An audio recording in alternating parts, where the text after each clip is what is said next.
Hi, this is Lex, and welcome to the Fintech Blueprint. It's your podcast about fintech, decentralized finance, digital banking, investing, robo-advice, artificial intelligence, and all the other frontier technology that is transforming financial services.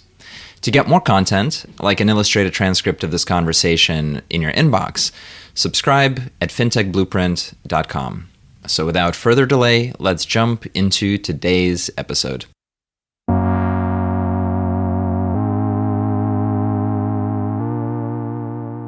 Hi, everybody. So today we are going to continue our Building Fintech and DeFi Companies playbook. This is going to be the second entry in our podcast coverage of this topic. And if you want to read along, or if you want to see the written version of this coverage, check out the newsletter deep dives into these topics at fintechblueprint.com or lex.substack.com, where we've got the full written out version of what I'm about to cover. So just to remind everybody, these are slightly different sessions than our usual sessions. Normally we'd have conversations with people to try and understand how they approach their own building strategy, i.e. how they think about the blueprint for their companies. And in this session, what we're trying to do is lay down the groundwork for how to build our own blueprint sequentially for creating a company in the financial technology space. Whether it's a consumer company or a software or technology or a capital-focused business, the advice that I'm trying to share will be generalizable to the different things that you're doing. Okay. So in the very first session, what we did is we talked about looking at markets and figuring out the shape of demand. And then we talked about the types of business models that you can create, whether it's around money in motion, money at rest, money at risk, and the different ways that economics flow in those situations. Today, we'll talk about marketing. And in particular, we'll try to open up some of the key ideas around a consumer fintech approach. So people talk about this as B2C, right? So business to consumer. Sometimes they'll call it retail. Sometimes people will talk about users.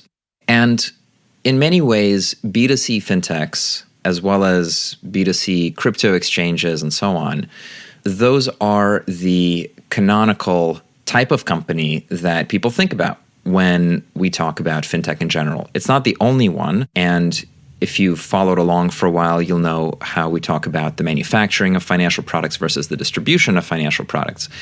But B2C fintechs are, I'd say, one of the brightest signals of the transformation of the distribution of financial products, meaning taking that from human distribution, people selling stuff, to digitally native, web-first distribution.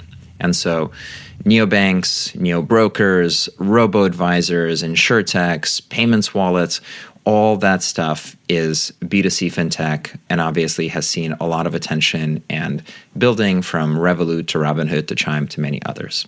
So let's say you are thinking about creating a business in this space and you have a good idea of a market. And now what you've got to figure out is whether you're going to follow the B2C route or whether you're going to try and follow the B2B route, which is business to business. Now, there's also B2B2C, which is business to consumer. And sometimes people talk about the end client of the business for which you're providing infrastructure in your B2B approach. But this is a really important kind of distinction to set up front. Are you going to go and get end customers, end users, the people whose money you'll end of the day be touching or advising? Or are you trying to provide software and infrastructure for somebody else? And that decision, sometimes is forced on you by the market environment. So you might come to become an entrepreneur because you understand the B2C problem. You understand that people need mortgages or need to refinance their student loans because you had a student loan, and that may be your entry into the problem set. But then, depending on where the market cycle is, it's possible that you're too early and people aren't ready to buy or refinance mortgages on the web or in the phone or in your metaverse, NFT gallery, wherever it is that you're trying to sell it in the next platform shift. And so pivoting out of B2C into serving incumbents with new technology is often the path that companies go through. So if you think about Sigfig or my own journey with Nest Egg and Advisor Engine, or lots of crypto companies that started trying to reach consumers but then turn into infrastructure. People talk about selling shovels in a gold rush instead of going after the gold. I think a lot of people would love to go and get the gold, but if it's a bear market or it's a difficult time or you're the fifth entrant and you can't win, often you'll see people go into providing infrastructure. Now, here, we're not talking about providing infrastructure. Here, we're talking about going direct to your customers. And so going direct in a B2C format means that you have to build out the correct go-to-market strategy, meaning you have to build the right elements of your organization to fit the places where your customers are, right? So for a neobank or another comparable type of startup, you need to have millions and millions of users who are in your product. If you want your company to be worth, $1 billion or $10 billion, or at some point $100 billion, right? Maybe you want to be the size of Visa and be worth $500 billion. You're going to need hundreds of millions of users to get to that scale. But in B2C land, even getting to 1 million or 5 million users is, at least in my mind, is like a big benchmark for making it, right? And if you look at a lot of the fintech SPACs that tried to go public and got crushed, but regardless, tried to go public, even to just be eligible to step up to that plate, you need to be able to say, I've got 1 million users, right? If you say, I've got 50,000 really excited people, it's going to be tough. And that's why you see that it's tough for companies like Betterment, who are maybe pretty good at generating cash flow because they have large investors that are using them on average rather than a lot of small investors. But that story of we've got millions of people is very compelling, and it's hard to reach it sometimes when you're selling big ticket items. This is one of these equations you actually have to tune is, are you going from millions of people who are providing $10 of revenue per year, and you're kind of squeaking by as a neobank? Are you going for 100,000 people and each one is paying you $500 to $1,000 per year? What is your equation? And figuring out that equation up front is really important. But I'm getting a little bit ahead of myself. And in thinking about those millions of people that you want in your app or in your service, you also have to not lie to yourself about what a user is. It's very tempting. So a user is not somebody who visits your website and doesn't sign up, right? That's just traffic. So you might need dozens of millions in traffic of attention up from conversion into a user. And then once somebody signs up for your product, are they using your product for free, right? So the mint.com model or the personal capital model where you have a giant product that's free, data aggregation, analysis, and so on. And then once you've got those users, how many of them are actually paying? And you can monetize them in different ways. You can, if you are someone like Credit Karma, and hopefully I'm not mixing up my names, but if you're somebody like Credit Karma, you might pull in all of that attention into your free product and then sell off the leads without actually doing the financial manufacturing. Or alternately, you might really want to capture people into your proprietary asset management or deposits or whatever it is. And so you start building out a funnel within your product to convert people down, down, down. And so the real metrics around users have to be those where you actually hold people's assets, where those people actually pay you. So watch out for things like MAUs, monthly active users, in products where the monthly active users don't pay the company. So, it's very easy to tell incorrect stories depending on, how you define these things. Now, we talked about B2B before, and in those cases, you're not thinking about the same funnel because you might be making 10,000 or 100,000 in revenue out of your customers or several million in revenue out of your customers. And so the dynamics for how you organize your business are actually going to be quite different from the dynamics how you organize to succeed in a B2C marketing sort of conversion funnel, from awareness to education to trials to actual pulling the money over. So I think I've anchored before giving you a sense of how much revenue there is per user. If you look at the neobanks, it really was like $20 per year, which isn't very much, which is why all of the consumer fintechs try to add new products. And if you look at SoFi, or if you look at Monzo and Starling and Square Cash App, if you look at PayPal even, right, you'll start to see as many adjacencies as possible getting built out. Meaning, I'm an investment app, let me give you some cash servicing, and then let me give you crypto trading. Or alternately, I am a lending app, let me give you a cash-like account and an ETF investment, savings investment, sort of asset allocation type of account. And the reason for that, why everyone's adding things on, is they're trying to grow the value that they get per user. Now, we know how that played out, which is it didn't really work as well as we wanted to, but I'll touch on that in a little bit. I want to get to some more tactical discussion of marketing and marketing programs, because that is the lever. Now, people might be calling it marketing or growth.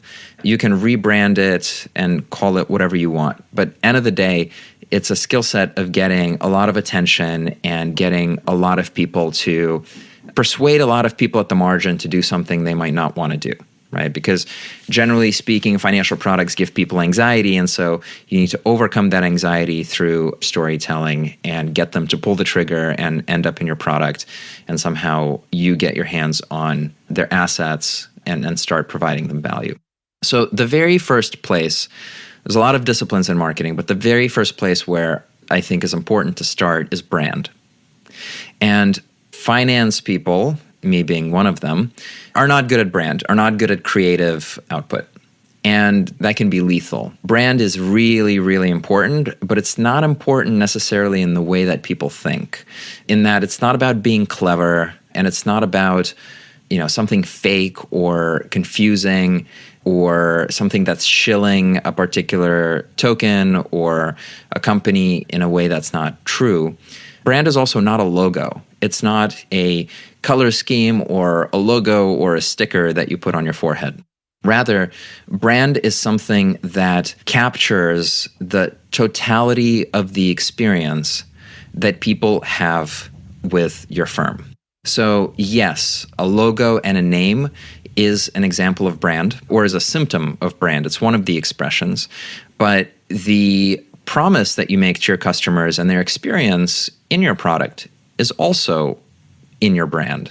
It also defines your brand, right? So if you have fantastic sort of visual imagery and really cool storytelling, looking at you, HSBC, but then it doesn't actually deliver, it doesn't ring true, then you fail your brand promise, and the brand becomes this kind of sarcastic statement, right? So an example would be, I brought up HSBC because they do a lot of banner advertising in airports about how international they are, that everywhere you go, you can access an HSBC account, which is true. There is HSBC all over the world. Now, the difficulty is that the local branches, for example, my personal experience, one in the United States and then one in the United Kingdom, they're not really connected. Like, you can't have a US HSBC account that just sort of magically appears in the UK and is contiguous. So the brand promise of HSBC that in an airport where all these international people are who need really good international banking services, that converts you into going to that particular provider. But then the actual brand experience of like what you get is very discordant with the brand promise. And it's immensely difficult to deliver on the brand promise. But for example, somebody like Revolut or TransferWise, I think, delivers on a brand promise of international connectivity really, really well, even though they do much less. They do it simpler, and they deliver on the idea of global connectivity. So we can see that, TransferWise or Wise has been rewarded in its stock price for being able to do what it is that they say that they do. So brand's not just the sticker, it's not the logo, it's not the typeface, and it's not just the product experience, it's also how you recruit your employees and what experience your employees have in your company. Are you expressing your brand values? If you're saying that you are customer-centric and empathetic as a business, right? If you are modern and digital, but then in your recruiting practices, you're extremely paper focused and very traditional and evaluate people just on their university degrees, you're not being consistent with the brand promise. And so this is the difficult thing about brand, is that it's the total experience, the total promise you make to all of the stakeholders across your company. And so, vision and mission, all these things plug into the brand. They're elements of it. Now, as I said, it's really tough for finance professionals to get creative and get into that mindset where they can think about the types of attributes their company should represent and the way that the company would represent those attributes to all of the various stakeholders. And so the things that I would just, from a very practical point of view, here's what I would focus on. Number one, color. Color has emotion. If you don't know what emotion color has, just Google color, emotion, and go to Google Images, right? Red is going to be closer to danger and excitement. Green is going to be closer to peace, and blue is going to be closer to kind of trust and strength and defensibility. And that's why every single finance company is blue. That's why every single new and innovative thing is going to be pink or purple. Colors have a consistent meaning, and you should use that. So that's number one. Number two is the naming of companies. Everybody wants to be clever. So how can you be Nike or Apple, right? How can you have this standout brand that captures attention, that has a vibe to it? And, the vibe of a brand we know is literally valuable, right? Billions of dollars for the Coca-Cola brand, the McDonald's brand. If you were to acquire a name like that, without any assets, it would still be worth billions of dollars. So everyone wants to be clever, but it's a high-end game. You can't just back into it. And so there's so many nonsense startup names that are just plain embarrassing. And so what I would advise, instead of trying to play a brand game where you're trying to be clever, just be as straightforward and as plain as possible. Forget being clever and just name your thing as what it is, so that it's really simple to understand. You probably don't have the creative juice to make it super special. So I'm not picking on these following examples. I'm just giving you examples of things that sound like what they are, which is a good enough answer for most of us. So FutureAdvisor, this was an early digital investing company. FutureAdvisor, guess what it does? It's a financial advisor, but using future technology. Or LendingClub. We know LendingClub, and we know what it does. It's, on the one side, you've got a club of people who put money together, and on the other side, they lend it out. Coinbase. It's a base for all your coins. These are not groundbreaking names. Facebook, Microsoft. These are not amazing names. They're not beautiful. They're not clever. They're just, here's what it is. Foot Locker, coffee shop, laundromat. They just tell you what the thing is. You're not going to get an A+ for it, but you're going to capture attention. It helps your Google search engine results. Just pick a name that describes what you do. So that's approach number one. Approach number two, the hard approach, the being clever approach, is much more difficult, and you might need to get an agency or somebody who's very creative and has done this a lot and tries to design words and images that connect and stand out and have a much more guttural, emotional story to them. So I say you'll always have time to do that. You will be able to get there. You don't need to start that way. Otherwise you end up with stuff like, Monzo or N26, even companies that use like a MoneyLion or Dave, you end up with weird outcomes, right? I would say start plain, and then after you understand what you're actually delivering to your customers, reverse into a brand that reflects their experience.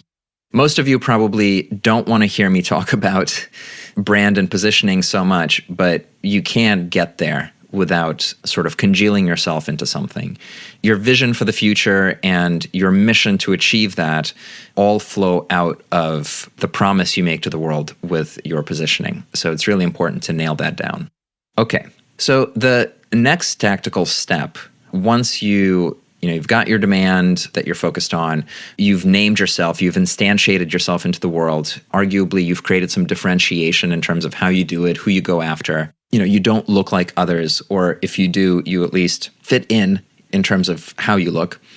And the next step is to figure out how you're actually going to acquire customers and how are you going to build awareness of who you are. We are still coming off of the Web 2 era. We're entering the Web 3 era, which is token and ownership based, but we're still coming off of the Web 2 era, and that's where most of the work lies. And the Web 2 era is defined by attention. It's defined by free things that we receive in exchange for giving our attention to receive those free technology products. If you want to be dark about it, we give away our attention and plug it into large artificial intelligence algorithms in order to be entertained. And by doing so, we consume at scale lots of commercial products from people who advertise to us. So advertising and figuring out where your clients are really important. Now, not everybody can go out and start spending money on growth. So you have to first start, especially as a young company, you have to first start with organic growth. Now, you don't want to just be in the street yelling through a megaphone about your existence, but in some ways, that's how you're going to feel. If you don't have the megaphone and if you're not telling people that you exist, your stealth company that's super secret doesn't exist and no one cares. Maybe you are the former founder of Braintree or Oculus or whatever, and so you've got a ton of personal leverage and financial leverage that you can bring to the table, and you can afford to build quietly and in secret. Most of us, the vast majority of entrepreneurs, cannot afford to be in stealth and be quiet and keep it secret. And of course, I'm talking about fintech and DeFi. I'm not talking about biotech or hardware innovation or things that are patent protected and meaningful in that way. Rather, I'm talking about people building businesses that are trying to get at large pools of financial services demand in slightly novel ways. And you need to get that first initial audience of people who love your product and are willing to be your champions. And so if you don't have lots of cash, you're pre-seed or maybe your early seed stage, you need to get attention in organic ways. And so you've got to do things like content, newsletters, influencers, and social media. And depending on the type of product you're doing, you have to figure out PR and press relations and your interactions with traditional media. I mean, all of this stuff is kind of content. And then sometimes physical events and leaning into sales. Although, again, for the type of company here, you're probably not doing a ton of conferences and events. Okay, so the content you're building is going to be organic, meaning you're not paying to promote it, but it also has to map against a buying journey. And a buying journey, again, starts from your user, your customer. So you're not doing content for yourself. It's not that like you're so excited to write that blog post about how you developed that feature. Nobody cares, doesn't matter, totally irrelevant, please don't post it. Rather, what you're trying to do is figure out, where does your ideal customer live? How do they make a purchasing decision? And where is their intent at different stages of the process? If I want to open a new bank account for my small business, how do I start thinking about that? What article could I be reading? What could I be searching, right? What's my search intent? And then number two is, as I do my comparison shopping, what articles am I being linked to? What do I consider to be authentic and true? What do I consider to be shilling and misleading? And then how do I make the purchase? How do I actually pull the trigger?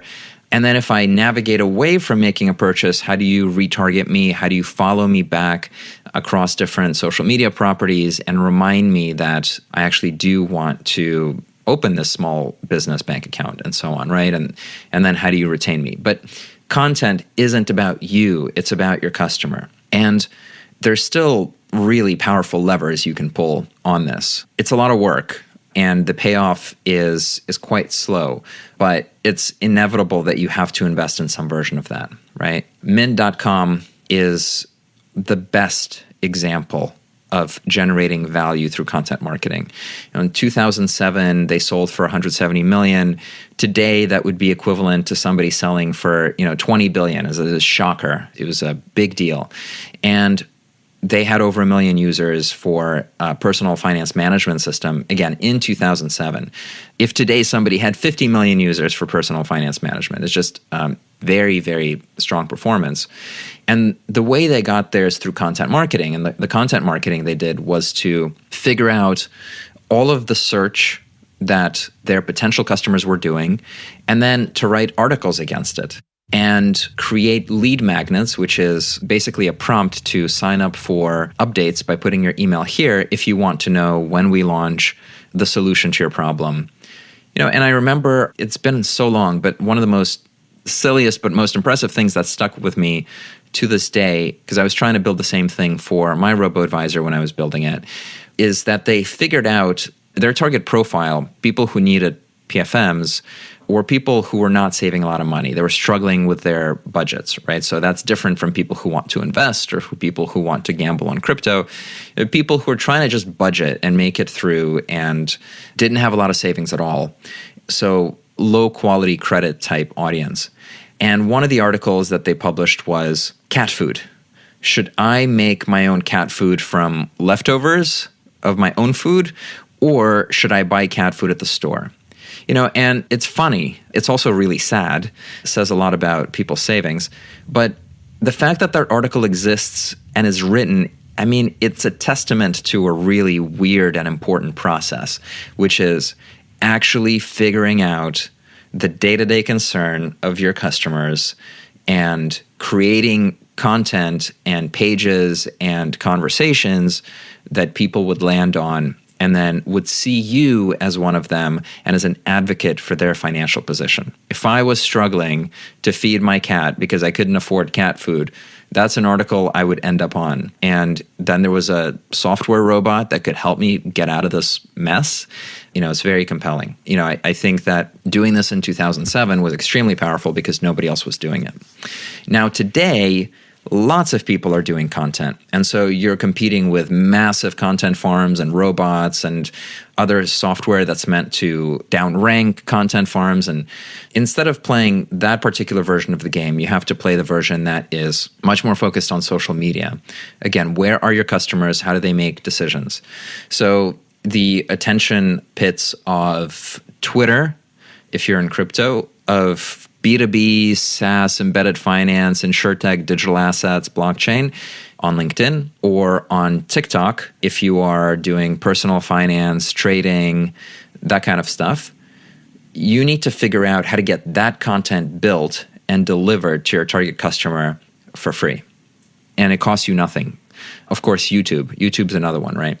It costs you nothing other than the cost of your time and the creation of the content. While doing it, you will figure so much about where the people you want to sell to are and then how they make decisions. So, strong recommendation of if you're going to do organic content, do it using video, do it on social media, and kind of go long tail. So that's number one. Number two is you can also pay for this, right? You don't have to go organic. You can have this content generated for you, or you can pay others who are already sitting on top of these attention audiences, right? So influencers, FinTech, YouTube personalities, or just the advertising networks within these platforms are very good at aligning advertising against particular topics more so than ever before, right? So you can pay for leads and you might get them into your website for somewhere between $2 to $20 per. Now, again, that's the cost of a lead to your website. What's the cost of converting them into your free product? What's the cost of converting them into your paid product? Probably much, much higher, right? Hundreds of dollars, unless you figure out a growth hack. And a lot of payments apps did figure out a growth hack. You want that funnel to be as short as possible. But anyway, you can pay for attention. And that's also where some of the mistakes come from, right? So we know that Softbank right now is in a lot of trouble. It had spent something like $80 billion funding lots of B2C Fintech companies and has since lost $10 billion every other quarter and erased all of the gains, all of the paper gains that they had. And the real gains from things like Alibaba and Ant Financial got all spent on the WeWorks of the world, creating real capital losses and real economic damage. And Softbank was one of the main drivers of a strategy called Blitzscaling. Blitzscaling is when you try to corner a market as fast as possible once you convince yourself that the unit economics work. And this is the danger, because convincing yourself that the unit economics work is not the same thing as the unit economics working. So very often what happens with these very highly valued, or used to be very highly valued fintechs, 10 times to 50 times revenue, was that the valuations were simply wrong. They were just a way of shoving marketing dollars into these companies that could then be spent on advertising to acquire vanity customers who did not convert into revenue. And then the vanity customers were used to drive further valuation markups and further cash investment into the companies to acquire more users. And so Blitzscaling is very advantageous for the advertising platforms, because essentially you're shoving money directly into market share battles without validating that the actual markets are worth sharing, that the companies there can be sustainable. So Blitzscaling tries to accelerate past that organic grind of validation that I talked about. It tries to really lean into paid acquisition much, much faster. And of course, you can have a disaster. That's the point of the risk capital, to have a disaster, but I don't know, life's too short to be putting money into the trash bin. And so the equation that you've got to figure out, this is just basic unit economics. This isn't going to be anything groundbreaking, but you have to figure out the balance between the cost of customer acquisition and the lifetime value of the customer. And I started talking about these numbers a little bit earlier, so they're going to sound familiar, but I'll do it again because it's important. So what is the cost of your customer acquisition? The cost to acquire a click from a search engine might be $2 or $10 or $20, right? And that click, it might end up into a website that generates no revenue. It might just end up on a page that says, read this article. Not very good money spent. Or it might lead to a conversion page into a free product. Sign up for this portfolio tracker, or sign up to get your credit score. And that person, you paid $10 to acquire that person. Now, only 1 out of 3 or 1 out of 4 people is going to do your free trial, right? So you go from paying 10 per click or 5 per click to times 4. So you're at 20 or $50 just to get that person into your software. And then once they're on your software, you're losing money on them because you're paying hosting costs to service them. They're not just any entry in your database. They're doing something that might cost you money. So that's kind of step 2. And then step 3 is, of the people who signed up, how do you get them to move money over and actually start doing something for you where you're generating revenue? And so you can suddenly see how the cost of customer acquisition might go from what looks like 10 to actually what looks like 50 to actually what looks like 500. And if you look at industry numbers in traditional lenders or traditional checking accounts, a digital lender might pay $300 to acquire a customer. A credit card might pay $200. Checking account can be anywhere from $500 to $2,000. Brokerage account from $300 to $1,000. These are chunky numbers, but traditional financial institutions can pay them because on the other side of the equation, they're often the primary banking relationship. And that means that they're going to get all of your money, thousands and thousands of dollars, millions of dollars in some cases, and generate thousands of dollars of revenue per person. The reminder here is that the neobanks generated $20 per year per person. That's not very much. That's why as a B2C player, you have a choice here. If you're really good at figuring out demand, maybe what you do is you just sell it off. If you build a really good machine where you can pull in 1 million, 10 million, 50 million in traffic and capture them in some sort of user experience, you can just sell off the leads for $50 a pop to credit card providers, other banks, whatever it is, because you will have done that first step of the conversion. And I don't remember the name, but I know in the insurance space, there have been kind of really good consumer portals that were able to aggregate lots of demand and then sell to big carriers, for example, as a digital servicing or aggregating platform.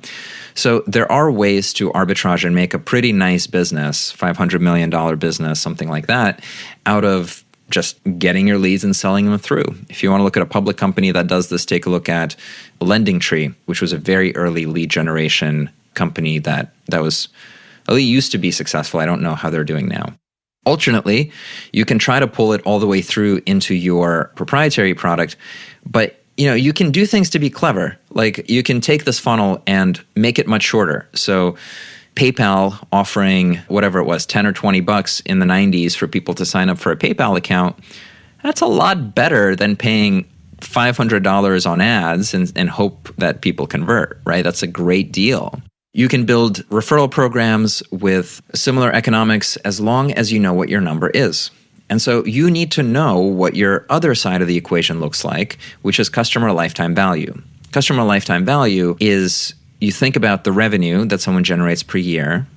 You take out cost. So let's say you have a margin of 80%, right? So $10 in revenue, $8 per year. And then someone's going to stay on average with you 3 years. So that's about $25 from a customer. You shouldn't be acquiring customers for more than 25 bucks, right? And so this is also, again, where the fintech SPACs hit the wall, because they all told the story about how today customer lifetime value is 25 or 50 or 100, but then enterprise value of the whole company is worth 1,500 or 1,000. That's how the valuations would work. And the explanation for this would be, we'll introduce so many products and expand out that the enterprise value will be 10 times as much, or appropriately should be 10 times as much as it is today. And so let's say your payments wallet, your Cash App, you're adding now credit and savings and insurance and investments. And, there's a great ARC innovation slide about it where the value per customer for a traditional bank could be something like $20,000 over the lifetime. And of course, that gets exciting. If enterprise value today is $1,000 per customer, $20,000, that's a lot of growth. Unfortunately, that thesis is yet to play out. Cross-sell is really, really difficult. So especially in a market like now, there's a lot of contraction. Doing your core thing, doing it really well, and doing it with unit economics that work is non-negotiable. That's what you've got to figure it out. So again, cost of customer acquisition on the one side, don't get lost in blitzscaling or get confused about what it is that you're buying. And then on the other side, the lifetime value of the customer, don't get confused about your future growth, kind of be specific and anchor yourself in realistic things. So hopefully this has been a helpful view around B2C marketing and acquisition. We can talk about a lot of other different things and kind of the details around the different marketing programs. And hopefully you have curiosity after this episode to go and look for that yourself. What we wanted to do is point out the main levers, right? The main lever, the first one is just, what does a B2C business look like versus a B2B one that is driven by marketing, that is driven by unit economics, and that you have to think about structuring your company against the shape of your customer and their purchasing experience. The second point is around branding and how that's so much bigger than a logo and a color. It's the total experience that your company has to your stakeholders and the brand promise through your mission and your vision and everything that you do on everyone around you. And I talked about building a functional brand rather than kind of a really fancy brand. You can back solve into a fancy brand once you actually know what it is that you're doing. And then finally, we talked about marketing programs and how to go organic, how important content is and sharing your story, and then how to go the paid way and acquire that attention and what to watch out for. And in particular, that equation of customer acquisition versus lifetime value. Thank you so much for tuning in into our Build It series focused on building fintech and DeFi companies. And we will see you next time. Hi, everyone. That's it for this week's episode of the FinTech Blueprint. For more technical deep dives into all things fintech and decentralized finance, check out fintechblueprint.com and grab a free subscription to the newsletter. This is Lex, and I'll see you next time.